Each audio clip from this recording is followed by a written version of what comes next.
One day I was in America. I was connecting from one state to another state.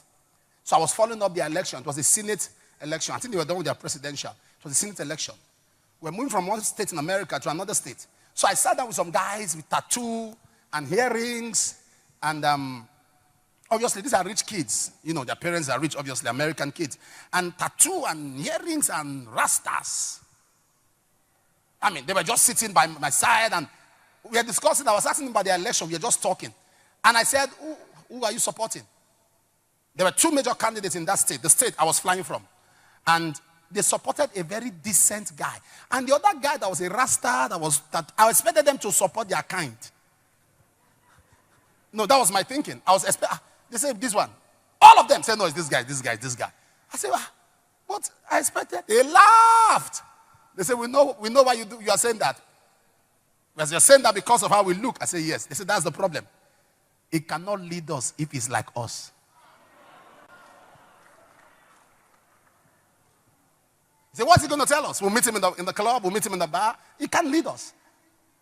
Something hit me. Something hit me. I kept quiet till we landed. Because that was a message. I wish I'm talking to somebody. These are children. 23, 24, 26. Obviously rich kids. And they said, he can't lead us. When I said, I expect, they looked at themselves and they burst into laughter. And said, no, he's like us, so he can't lead us. We need somebody who has mastered what we are struggling with. When the friends you have are friends that you have the same weakness, you are lonely. All of you meet in the bar. All of you meet in the club. All of you meet in the party. All of you meet and those are people you call you. Anyone that cannot uplift you, the best people to connect with are people whose strength is your weakness. And he got there. Look at verse 7. Samuel was almost deceived. Look at verse 7. 1 Samuel 16, verse 7. Go back to verse 6. And it came to pass, when they were come, that he looked on Eliab. Looked. Not that he heard. As he looked, his sight deceived him. And said, surely the Lord's anointed is before him. And the Lord said to Samuel, look not on his countenance, or on the height. Did you see that? So what was the deception? What was the deception?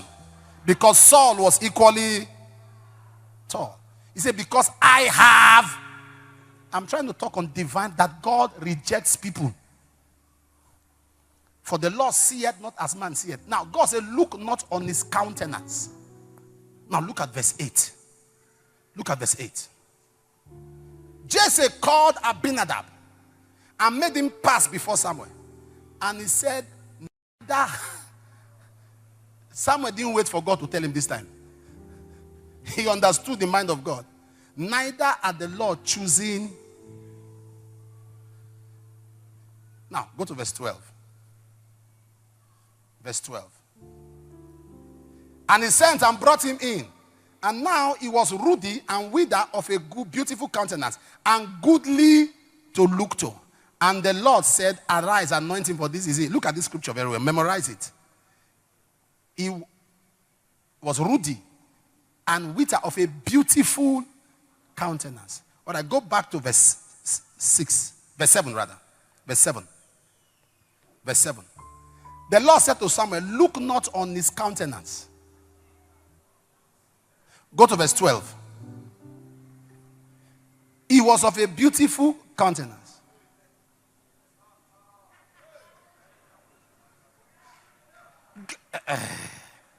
One came with a wonderful countenance. God said, look not on his countenance. Another came. God said, wow, what a beautiful countenance. Same God. When you try to think you know God, the more you discover you don't know him. That is why I laugh at people who try to judge people's work with God. No, only God knoweth those that are his own. The wonders in heaven. We are going to see some wonders in heaven. There are some people you never thought will be raptured. They'll be there. There are some people you never thought will make heaven. They'll be there. And there are some people you thought will make heaven. They will not be there.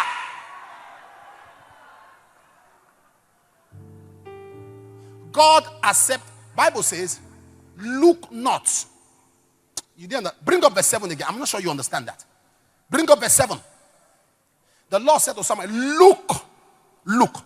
Don't walk with the sight of the eyes on his countenance. Go to verse 12. He was of a beautiful countenance and goodly to look.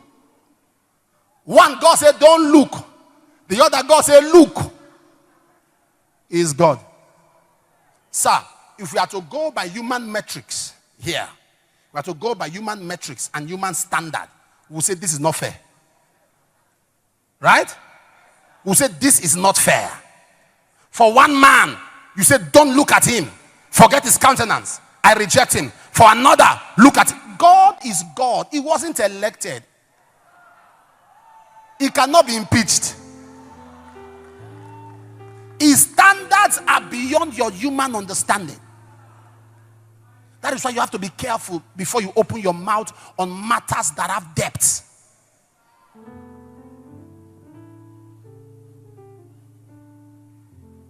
On matters. God spoke in scripture. He said to Israel, thou shalt not be joined with an harlot. Don't be joined with an harlot.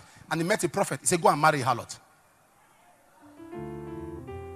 So how do you? See, spiritual matters, be very slow to speak. Politics, discuss. Academic, discuss. Entrepreneurship, discuss. Business issue, discuss. The medical profession, run your mouth as you like. When it comes to spiritual matters, keep quiet because you can't understand God.